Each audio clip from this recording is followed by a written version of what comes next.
Les Russes s'étaient considérablement améliorés depuis le début du tournoi. Mais ils s'étaient privés de quelques-uns de leurs meilleurs joueurs. Des joueurs de la trempe de Yarkouchev, Chadrin et Arlamov, remplacés par des joueurs plus jeunes et qui participeraient au match sans doute le plus difficile de leur carrière contre l'équipe Canada 76. Les Canadiens avaient été vaincus par une formation tchécoslovaque plus cohérente et mieux préparée physiquement. Mais contre les Soviétiques, ils seraient prêts. Il leur fallait gagner ou tout au moins annuler. Sinon, c'était l'élimination. On ne pouvait se permettre la moindre erreur et les Canadiens se lancèrent corps et âme dans le jeu, repoussant les Russes et les forçant à commettre des bévues qui seraient coûteuses pour les Soviétiques.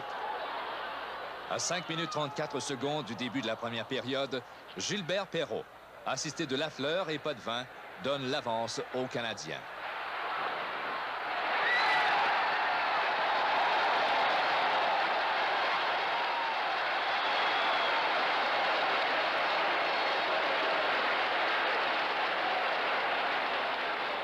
Lafleur revenait à l'attaque et seuls les réflexes rapides de Tretiak empêchaient Steve Schott de compter sur le retour du lancer de Lafleur. La tenue spectaculaire de Tretiak donne un regain de vitalité aux Soviétiques qui viennent égaler le pointage avec un but de Vikulov à 10 minutes 22 secondes. Mais l'équipe Canada ne pouvait se contenter d'un match nul. Et avant que la période ne s'achève, Perreault et Potvin préparaient un jeu dont Bobby Hull saurait profiter. Et la comète blonde ne raterait pas l'occasion, donnant une mince avance de 2-1 à l'équipe Canada.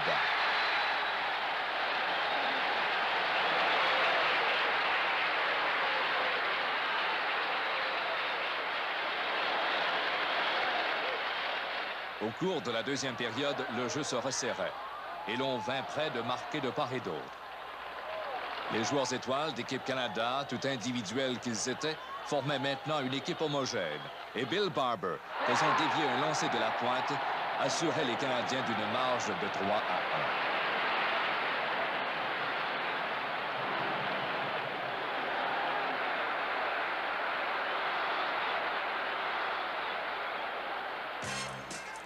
Nos porte-couleurs redoublaient d'efforts en troisième période.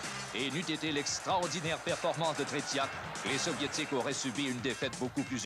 Tretiak était partout, au moment précis pour contrer les efforts des Canadiens.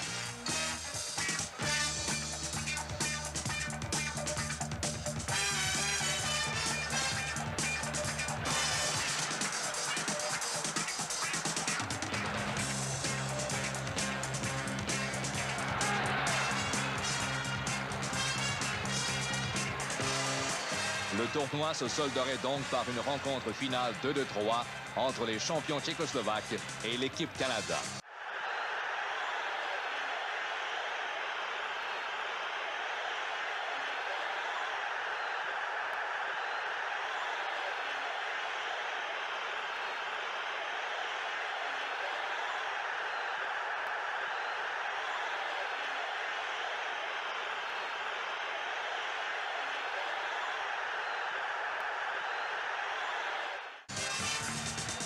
L'instructeur de l'équipe Canada, Scotty Bowman, analyse le système tchécoslovaque et révèle comment son équipe tentera de modifier son style afin de vaincre les champions du monde.